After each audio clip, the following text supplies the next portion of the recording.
Well, we need to lighten things up. So who better to do that than with Lucille Ball? And we're going to finish tonight with a My Favorite Husband.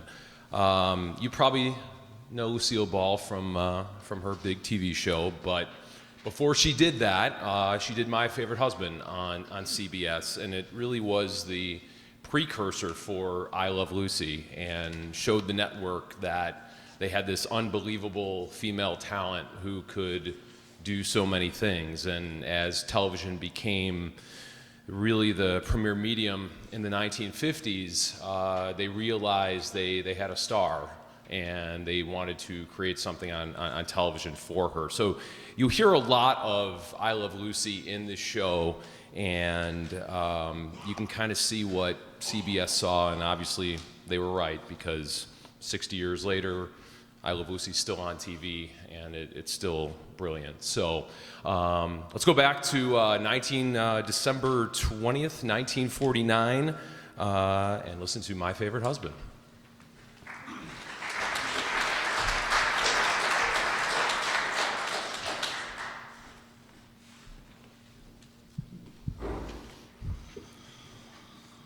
It's time for My Favorite Husband, starring Lucille Ball. Hello, everybody.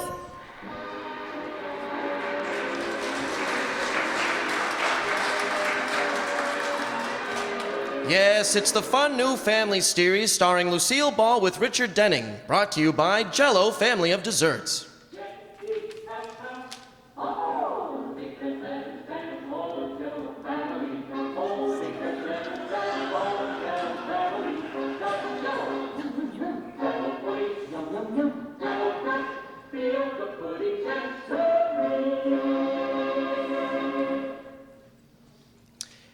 And now, Lucille Ball with Richard Denning as Liz and George Cooper, two people who live together and like it.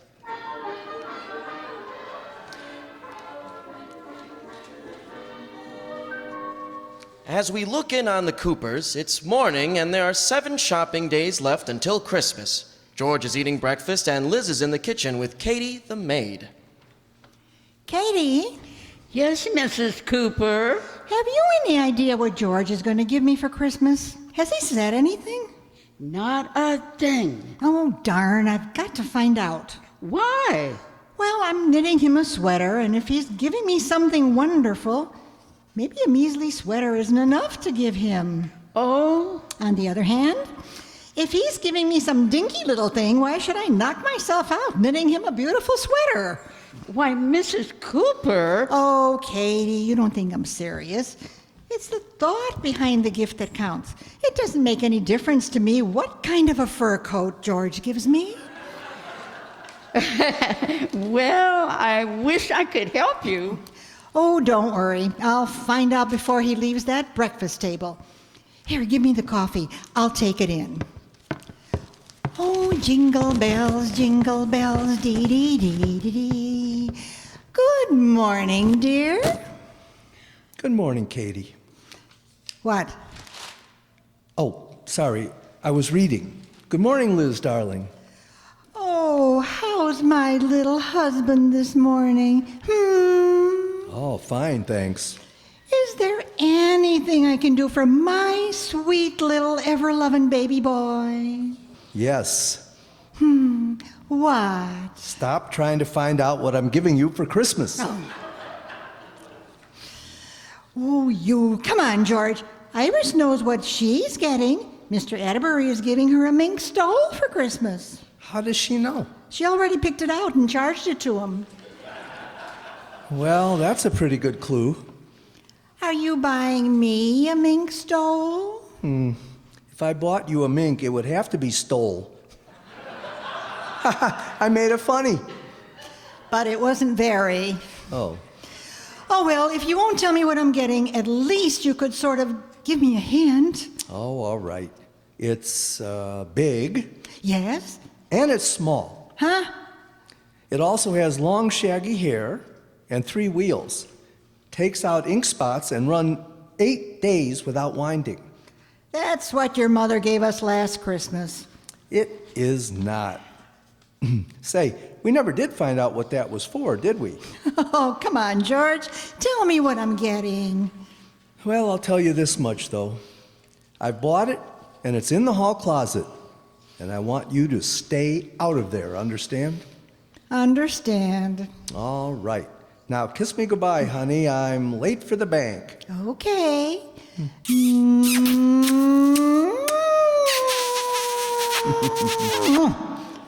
There. Now hurry down to the bank. What bank? Uh-oh, I gave him too many volts for the early this morning. Goodbye, dear. Bye. Mrs. Cooper? Mrs. Cooper, why are you standing there staring at that hall closet? George told me my present was in the hall closet and then made me promise to leave it alone. Only a man could think of a mean thing like that. What are you going to do about it? Absolutely nothing. But then what? Katie, you don't find me stooping to snooping. I'm sure I won't. Of course, if there happened to be something in there I needed, I'd have to look in the closet, wouldn't I? Yes, ma'am. What's in there that I might need? Well, there's your umbrella, but the sun is shining and... Oh, how do you like that, Katie? Suddenly, it looks like rain. It has seemed to cloud up a little, hasn't it? Oh, there's my umbrella in the back of this big Christmas box. Look, there's a little tear in the paper. Where? There. Oh, clumsy me. Well, now it's open. I guess there's no use turning back. Oh, I'm so excited, Katie. I'll bet it's a dress I was hinting about from Miller's department store. It's empty. There's nothing in this box. Oh, yes, there is. At the bottom, it's a card. Oh. Oh, yeah. Let's see what it says. Well, I like that. What's it say? It says, I thought I told you to stay out of here, nosy. Well, that settles it. He's going to get a sweater and like it.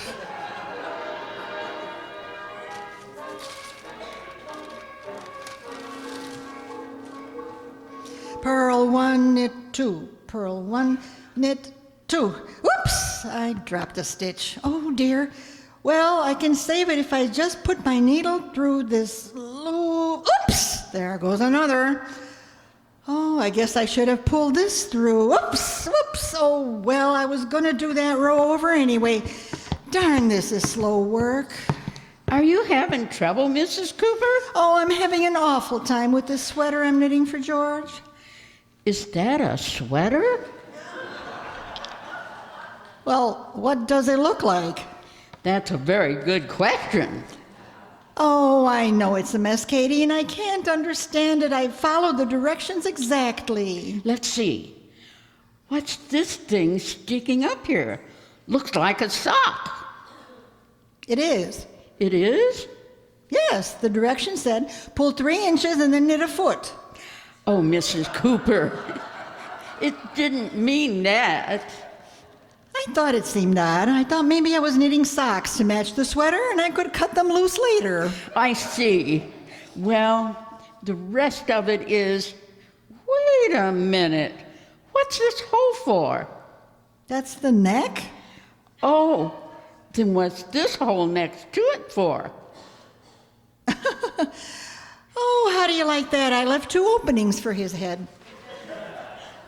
Mrs. Cooper, you'd better rip it out and start over. No, it's a shame to waste all that work. I have to give it to someone.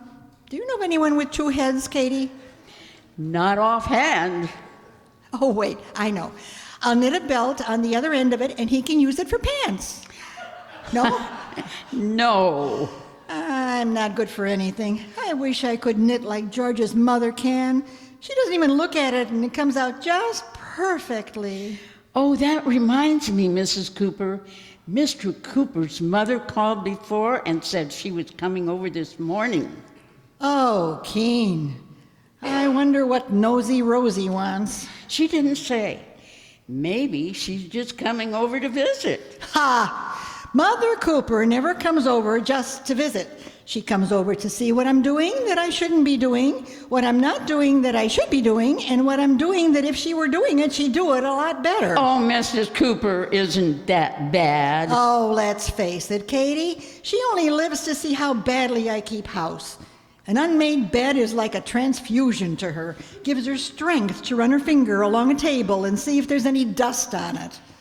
Well, she won't find any dust in this house. Oh, you dreamer. No, you can't win, Katie. Sometimes I think she's got dirt tattooed on the end of her finger. Oh, why did she ever move to town? I don't know, but brooding about it isn't going to get this sweater finished. I guess I'll have to rip most of it out. You'll never finish it by Christmas. Well, George will have to understand. I'll give him what I have done and tell him I'll finish it later. Yes, ma'am. Woo-hoo. Anybody home? There she blows. Mrs. Cooper, or Mr. Cooper's mother. Who else walks in without ringing the bell? She knows if she rang it, I'd pretend not to be home. The old, "In here, Mother." I'll sneak upstairs and make the beds in case she goes up there. Oh, there you are, Elizabeth. How are you, dear? Fine, Mother Cooper. How are you? Well, here's a sight I never thought I would see. Elizabeth Cooper dusting. I'm not dusting. Oh, then why are you holding that dirty old dust rag? That's a sweater I'm knitting. Oh, I'm sorry, dear. I didn't look very closely. Whose dog is it for? Yours. Huh? It happens to be for George. For George? Oh, no. Oh, I could die. Yes, but you won't. I'm sorry, Elizabeth. I've hurt your feelings. How could you tell? Come on in, Mother. Pull up a dust ball and sit down. Elizabeth, I came over to talk to you about something. Yes? You remember you invited me to spend Christmas with you? Well, I'm afraid I have some bad news for you. Oh? Aunt Bessie wrote me and she told me she's going to be all alone for Christmas. So I think I should go there and spend it with her, don't you? Yes. What was the bad news? What? Oh, I see what you mean. Well, gee, I don't know. It means quite a change in our plans. Oh, well, then I will just... Butter, anything for dear old Aunt Bessie. Yes, the poor soul was wondering if you and George would mind giving me up for just this one Christmas. Only one, huh? Well, I'll force myself. Go to poor old Aunt Bessie. Well, then it's all settled. I'll go right home and write Aunt Bessie. Oh, and Elizabeth, Yes? if I may make a suggestion, dear, I wouldn't bother finishing that sweater if I were you. Oh, you wouldn't. Oh, now, please, Elizabeth, it's no disgrace not to be able to knit. You do have other talents. I have? You must have. Some wives can knit, some wives can cook, some are beautiful, some are intelligent, and I'd better run along, dear. Are you driving, or shall I call the Yellow Broomstick Company? Oh, my Elizabeth, you're so sensitive. Now, if I have said anything, it is just for your own good. My goodness, if I can't make a suggestion, then what am I here for? No, you're beginning to wonder too. I am only trying to help you, dear. I don't want you to be embarrassed. You see, I knitted George a beautiful cashmere sweater. Oh, you did? Yes, and I don't want you to suffer through any comparisons. Well, goodbye, dear. What are you running your finger around the table for? Forget where you parked your gum? Would you look at my finger? It's just black with dust. Well, there's only one thing for you to do. Talk to Katie? No, wash your hands. That doesn't make your house any cleaner, dear. Oh. Goodbye. Don't bother coming to the door. Oh, Katie. Well, what's the matter, Mrs. Cooper? She's knitted George a sweater for Christmas. No. Yes. So I have to finish mine, and it has to be better than hers. Give me that knitting. Knit 1, purl 2, knit 1, purl 2, knit 1, purl 2. Oops!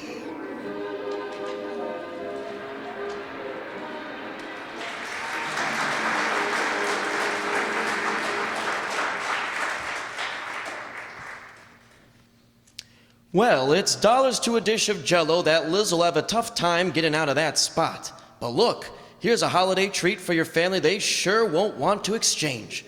It's Christmassy jellied mincemeat made with rich red cherry Jell-O.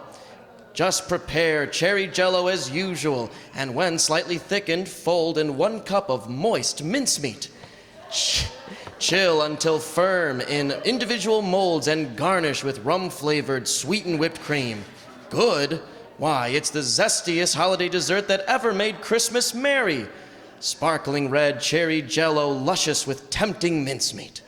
All 6 delicious Jell-O flavors fit right for the holiday mood. Strawberry, raspberry, cherry, orange, lemon, and lime. They're rich with locked-in goodness, and they're bright and gay as a Christmas tree. So look for those big red letters on the box. They spell Jell-O, and Jell-O is a registered trademark of the General Foods Corporation.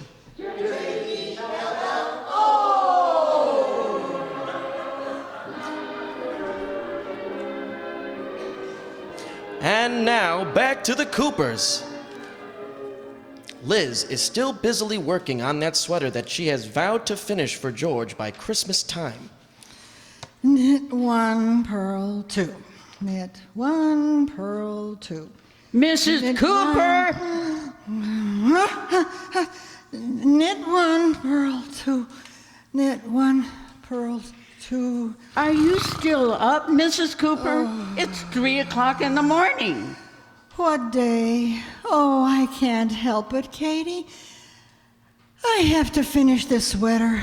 Well, how's it coming? I don't know. I haven't been able to see for 2 hours. It feels all right. Let me take a look. Well, you've licked the neck problem, only 1 neck hole. Goody. What's this thing? What? Oh, that's a sleeve. Oh, and what's this one? That's the other sleeve. Mrs. Cooper? Yes. What's this one? Oh, no. 3 sleeves. Katie, do you know anybody with 3 sleeves? No. No, huh? Here I go again, Liz the Ripper. I'm losing ground, Katie. By Christmas, I'll owe the sweater 3 balls of yarn. More coffee, Mr. Cooper? No thanks, Katie. I'm late now. Tell Liz goodbye for me, will you? Oh, here's Sleeping Beauty now. Morning, Mrs. Cooper. Morning, Liz. Hi. Open your eyes, dear. They are open. Maybe some food will help you. Try this. No, thank you. I don't like tomato juice. Well, that's not tomato juice. It's milk. Why is it red? It isn't. That's the glow from your eyes. Ew. What were you doing last night, Liz? Oh, just working in Santa's sweatshop. Making something for me? No. Oh, come on. What is it? Well, give me a hint. Now look who wants a hint. All right, I'll give you the same kind you gave me. It's got 3 arms, 2 necks, and a foot sticking out of its back. Liz, you're knitting me a sweater. What? Okay, that was a pretty wild guess, wasn't it? Ha, imagine you knitting a sweater. Katie, hand me a knife and tell me where he is. Yeah, well, I've got to run. Goodbye, dear. Goodbye. I thought he knew for a minute. Oh, he's so smart. That's just another reason why I have to finish the sweater. Will you give me my knitting, Katie? It's in the hall closet. All right, but I think you should give your eyes a rest. I can't help it. I've got to finish. Mrs. Cooper, did you rewrap that box and put it back here in the closet? No. Why? Well, there's another one here. Let's see. Oh, how do you like that? I didn't even see it. That must be my present. Open it, Katie. Me? Yes. Then when George asks me if I opened it, I wouldn't be lying when I say no. Oh, the things I do. Oh, it's from Miller's. I hope it is, Katie. It's the dress. But it's red. Bright red. Oh, that man.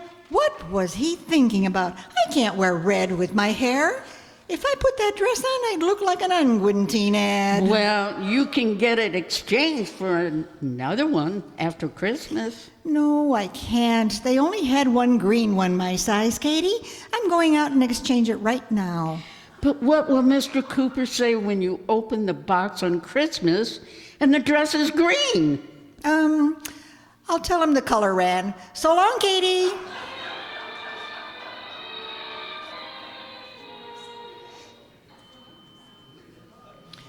Knit 1, purl 2, knit 1, purl 2, knit, knit. Ma'am, you're next.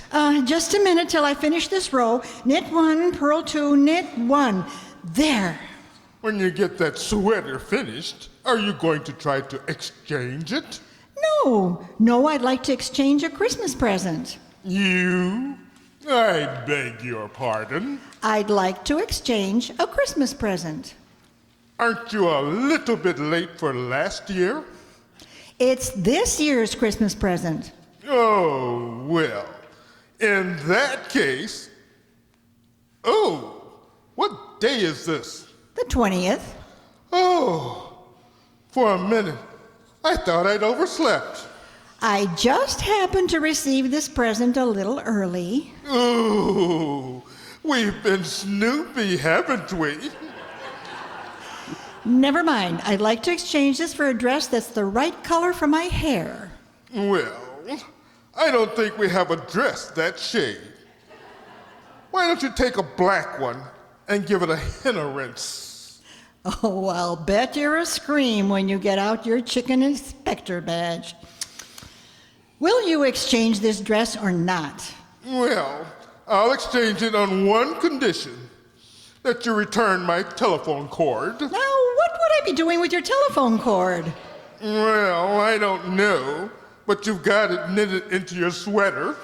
No.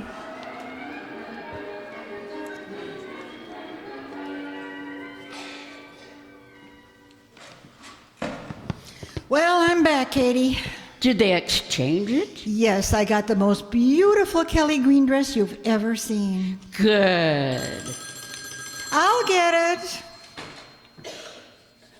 Hello? Hello, Liz. I just talked to Mother, and she's leaving a day earlier than she planned. Oh, how wonderful. For Aunt Bessie. Well, I'm going to bring her by the house to pick up her Christmas present, so you'd better have it ready. Okay, where is it? I put it in the hall closet. You did what? I put it in the hall closet. It's a big box from Miller's. Miller's? Yeah, we'll be there in about an hour, honey. Goodbye. Oh, wait. Oh, Katie, I exchanged the wrong present. That dress was for Mother Cooper. No! Yes, and they'll be here in an hour. I'll have to rush down and exchange it again. Wait a minute. Why not let her take the new one? Oh, no, she can't stand green. It clashes with her complexion. I'll see you in an hour, I hope.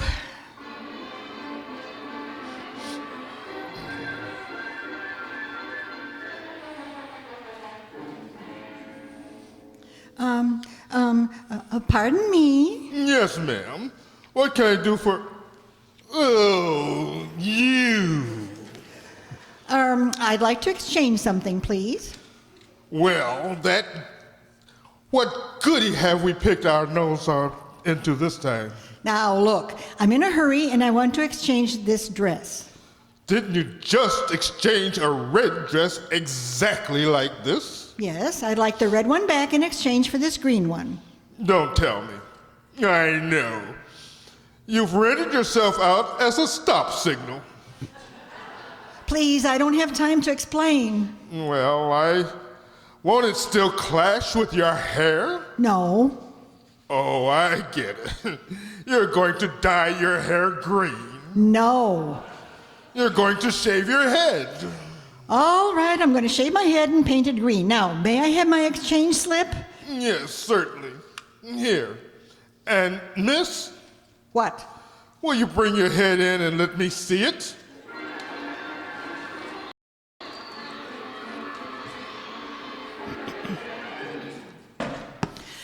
I made it. Did you get the red dress back? It's safe in this box. Are they here yet, Katie? Yes. Mr. Cooper and his mother just came in the front door. I told them you were upstairs. Thanks. And Mrs. Cooper, Yes? I worked on the sweater while you were gone. There's only one row left to do. Oh, Katie. Oh, that's wonderful, Katie. I put it back in the desk drawer. Oh, you're a darling. I better get in there and give Mother Cooper her presents. It was so much fun. I couldn't believe it. Hello, Mother Cooper. Elizabeth. Hi, Liz. Hi, honey. Well, Mother, here's your present. Oh, thank you, dear. Oh, wait a minute, Liz. You've made a mistake. I've what? Well, that's not Mother's present. It isn't? No, that's yours. No. No, no, no, no, no, no, no, no, no. Well, it's nothing to get excited about. No? I'll get Mother's present. It's up on the shelf in the closet. What are you looking so glum about, dear? It's Christmas time. Be gay, be happy. Jingle bells, jingle bells. Oh, go jingle your own bells. Now, how is that sweater coming, dear? Or did you give up? No, I didn't give it up. It's right here in the desk drawer. Would you care to see it? Yes. Right here. You? Oh, you bought this. No, I didn't. It isn't even finished yet. See? Your cab is here, Mother. Come on. Coming, baby. Elizabeth, let me see how you finished that neck. Ah, yes. Wonderful. Well, let's go. You just have time to get to the station. Here's your present. Oh, thank you both, you dear children. Goodbye. Goodbye. See you after the holidays. Goodbye, Mother. Oh, What's the matter? well, there's something cutting my ankle. It's a piece of yarn. Yarn? Yeah, look. It goes all the way down the stairs and along the walk and into the cab with Mother. Oh, put your foot on it, George. Break it, quick! Oh, there, it broke. I never should have let her near it. I wonder where it comes from. Look, it goes right in the door and along the hall and... Oh, and into the living room and across the carpet and up on the desk and... Liz, You are knitting me a sweater. And isn't it wonderful? You've got 2 inches finished already.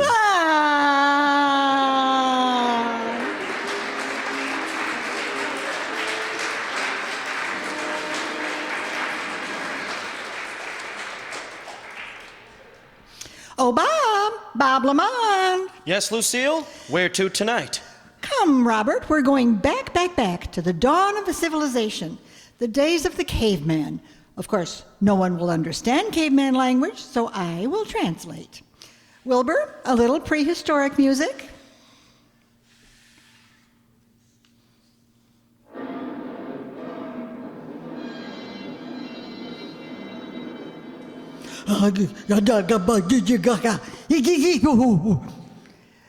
Oh, translation?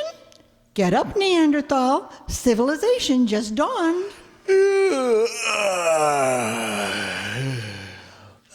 Translation. Yeah. You don't love me, Neanderthal. You haven't hit me on the head with a club lately. Huh? Oh, sorry. Oh,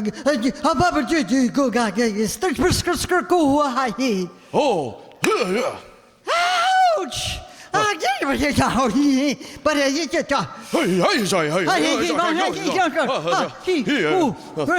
want Jell-O with its 6 delicious flavors. Ugly, Bugly, Babby, Oing, Boing, and Lime. Translation: strawberry, raspberry, cherry, orange, lemon, and pluke. Jell-O make you think of the real ripe Ooga Booga itself. Translation: fruit.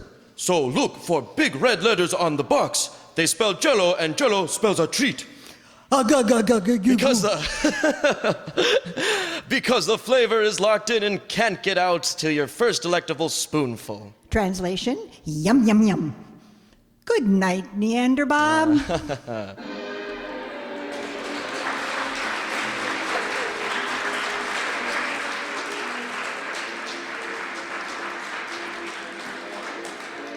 Ladies and gentlemen, the Christmas and New Year holiday season is a period of neighborly getting together and renewing community ties. It's a time when every American should be even more aware of the individual liberties he enjoys in the United States. And this freedom demands that each of us fulfills our duties as a citizen, to vote, to serve on juries, and to participate in community, state, and national affairs. By making our form of government work better here, we strengthen democracy everywhere. We provide an example of a free government which preserves the rights and the dignity of the individual. So remember, freedom is everybody's job. You have been listening to My Favorite Husband, starring Lucille Ball with Richard Denning, and based on characters created by Isabel Scott Rorick. Tonight's program was produced and directed by Jess Oppenheimer, who wrote the script with Madeline Puge and Bob Carroll Jr. Original music was composed by Marlon Skiles and conducted by Wilbur Hatch. The part of Katie the Maid was played by Ruth Parrott. Watch for Lucille Ball in the Columbia picture, Miss Grant Takes Richmond, and be sure to listen to Lucille Ball and My Favorite Husband again next week, presented by...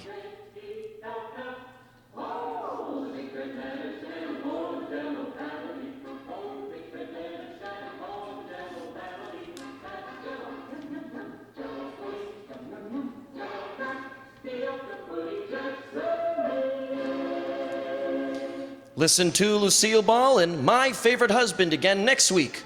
Bob Lamont speaking. This is CBS, the Columbia Broadcasting System.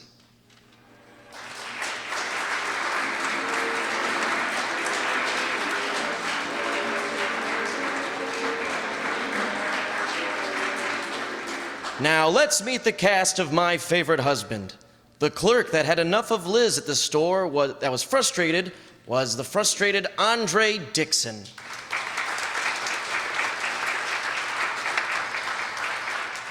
George's mother, who did her best to get under her daughter-in-law's skin, was played by Allison Byhun.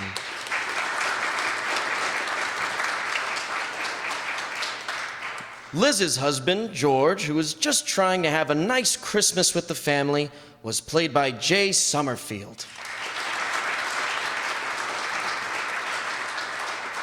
Katie the housekeeper, who did her best to keep Liz calm, was played by Nell Brennan.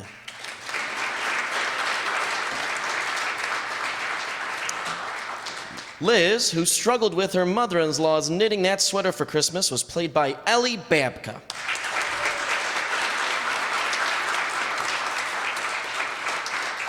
And as the announcer, Bob Lamont, was yours truly, John Byhun.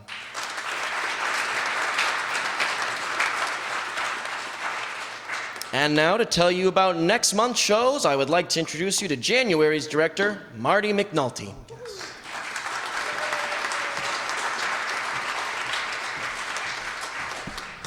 Believe it or not, there was a radio show on radio that I used to remember as a child. It was the CBS Radio Mystery Theater, hosted by E.G. Marshall, and it used to scare the crap out of me, honestly. When my mom would play it, I'd say, "Please turn it off, Mom, I'm frightened." So I've been trying to do this for a couple of years, and I picked one. It's called The Girl Who Found Things. And then I have this odd comedy called It Pays to Be Ignorant, with the title, Why is Marriage Like Taking a Bath? To find out that answer, please come next month on January 24th. And now, to say goodnight is John. Thank you.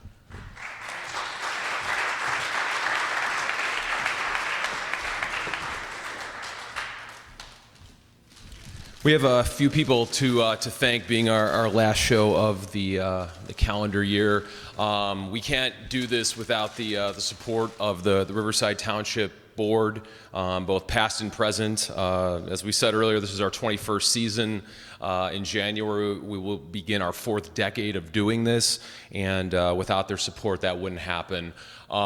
Within the group, there's a lot of efforts that occur to make these shows happen, and I know we mention it, but when you sit through the rehearsals, you really understand how much sound means to these shows, and when you don't have it, and then when you do, you appreciate it even more. And the efforts of this guy are incredible, because how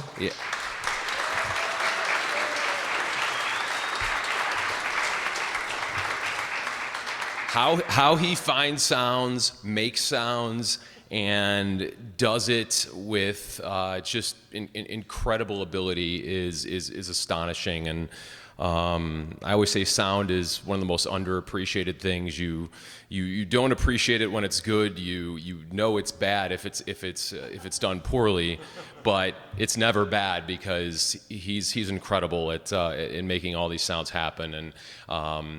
And because that doesn't take enough of his time, Marty also keeps our website, riversideTownshipRadioPlayers.com, running with all the show information and everything about us, and does our designs and our flyers, and gets information out that way. So Marty, thank you for all of that. Speaking of marketing, Amy Nieves made that beautiful. Where is Amy? She's back. She's back there, ready to come out. But she's done an incredible job on Facebook marketing the group, and creating that table over there of material that gets the word out and lets people know what we do, and try to build our audience. And she does a terrific job with that. Andre Dixon gets all of these shows on YouTube every month, usually within days. I'll get an alert on YouTube that the shows are already up, and it exposes us to so many people outside of, obviously, the community, because people from anywhere in the world can watch these shows, and they do, and that's all thanks to him. And we can't forget Ellie Babka, who keeps this group going, makes copies, types scripts, does all the little things that have to happen to make this work. And sometimes it looks really easy on stage, but there's so much that goes into all of these shows, and she's usually got a hand in most of it. So to all those people.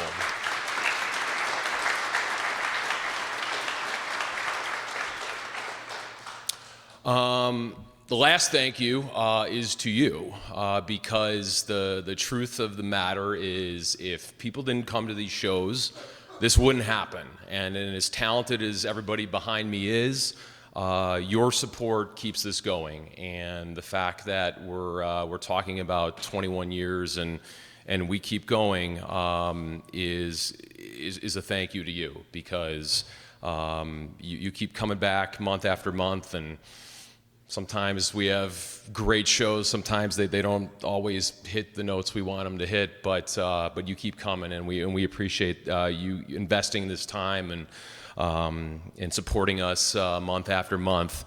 And also, just on a final note, as we enter the holiday season here, you may know this or not, but this particularly has been a difficult year for a lot of people on this stage in different ways, and I'm not going to get into that, but your support, your applause, maybe this year meant a little bit more than you thought. So we appreciate it. We will see you for Marty's show on Friday, January 24th, 2020. Have a great holiday season. Thank you for being here, and good night.